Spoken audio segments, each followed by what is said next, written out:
Nos forces armées éliminent des dizaines de terroristes dans plusieurs régions et prennent le contrôle du village de Skaka dans la banlieue ouest de Soueïda.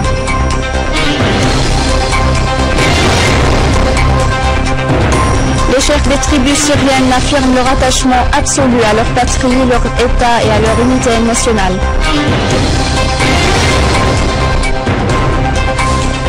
Les avions saoudiens reprennent leur agression visant les infrastructures yéménites à Saada.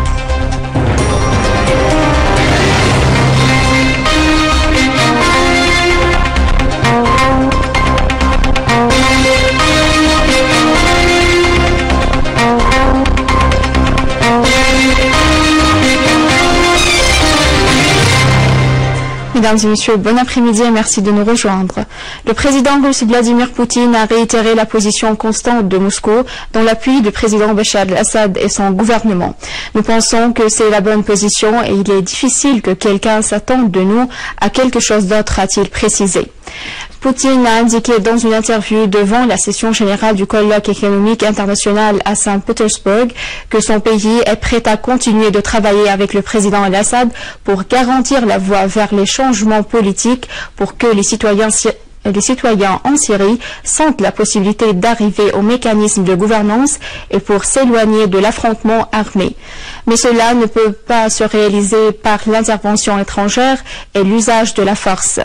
Et en réponse à une question au sujet de la possibilité de la demande de la Russie au président al-Assad d'abandonner son poste, le président Poutine a affirmé que personne ne peut soulever cette question autre que le peuple syrien. Les chefs des tribus syriennes ont affirmé leur attachement absolu à leur patrie, à leur État et à leur unité nationale. Dans un communiqué publié en réponse aux déclarations du roi Abdallah II concernant l'armement des tribus syriennes, les chefs des tribus ont qualifié d'étonnantes les déclarations du roi Abdallah II à l'égard des événements douloureux en Syrie. Le communiqué affirme que les tribus syriennes refusent que la Jordanie fasse partie du projet de la division, souhaitant que la Jordanie soutienne la Syrie face au complot tramé contre elle et vienne en aide à l'armée arabe syrienne dans sa lutte contre les réseaux terroristes. Le communiqué appelle le roi Abdallah II à prendre une position refusant de porter atteinte à la Syrie, qui s'est tenue aux côtés de ses frères arabes durant leur crise.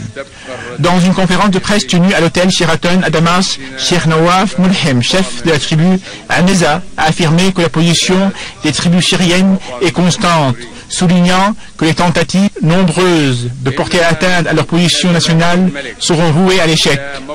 De même, Cheikh Mulhem a assuré que ce sont les tribus syriennes qui défendent le gouvernorat de Soueïda, soulignant qu'ils continuent à défendre la dignité de la patrie. Cheikh Mulhem a indiqué que les tribus syriennes luttent aux côtés des groupes de la défense nationale à Hasakeh, Deir ez-Zor et dans d'autres régions syriennes. Dans la banlieue sud-ouest de Damas, une unité de l'armée arabe syrienne a éliminé des éléments des réseaux terroristes armés et détruit leurs armes et leurs véhicules dans des opérations menées contre leurs caches Amra al-Mir, Kafar Hour et Ain Bustan. Dans la banlieue ouest de Soueïda, l'armée a en outre pris le contrôle de la colline et du village de Skaka après y avoir tué et blessé de nombreux éléments des réseaux terroristes armés, selon une source militaire.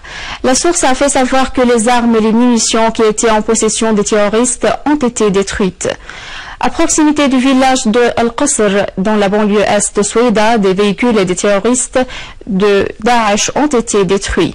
Dans la banlieue de Qoumaitira, une unité de l'armée a neutralisé un nombre de terroristes et détruit leurs véhicules à Jbat al-Khashab et Hamidia. Le gouvernorat de Damas, en collaboration avec le Croissant Rouge arabe syrien, a distribué 1000 rations alimentaires qui comportent des produits alimentaires, des conserves et du pain aux habitants de la région de Qadam. Le gouvernorat de Damas a affirmé qu'il effectue, avec la coordination de l'organisation du Croissant Rouge, des initiatives quasi quotidiennes au niveau de la capitale, ajoutant que ces actions prouvent que l'État n'abandonnera pas ses responsabilités envers ses citoyens, quelles que soient les circonstances.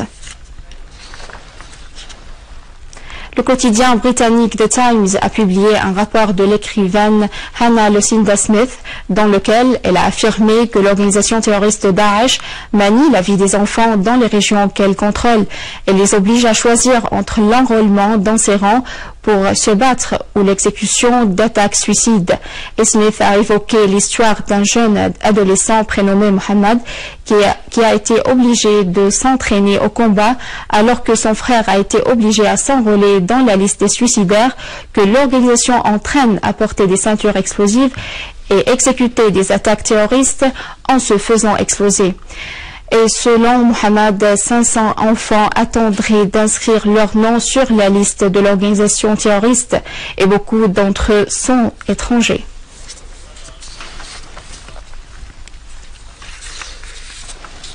Le journal turc Efrens a affirmé dans un rapport que les terroristes de l'organisation de Daesh se promènent du côté turc du poste frontalier de Tel Abyad après le retrait de la police d'Erdogan.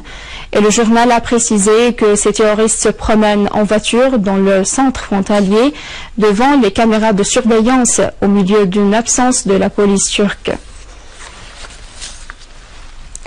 18 Yéménites ont été tués, des dizaines blessés, en majorité des femmes et des enfants, selon un dernier bilan du bombardement des Saouds visant la direction de Razeh à Saada et l'explosion d'une voiture piégée à Al-Baïda.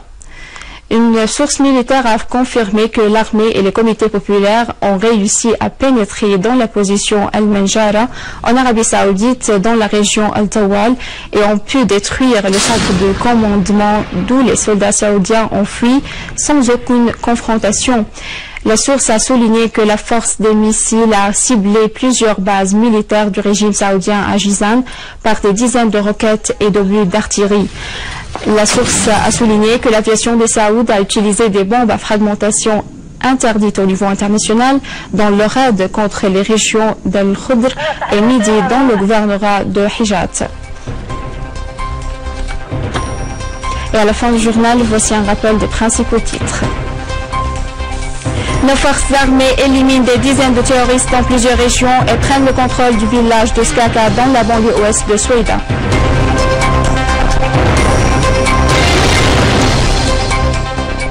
Les chefs des tribus syriennes affirment leur attachement absolu à leur patrie, leur État et à leur unité nationale. Les avions saoudiens reprennent leur agression visant les infrastructures yéménites à Saada.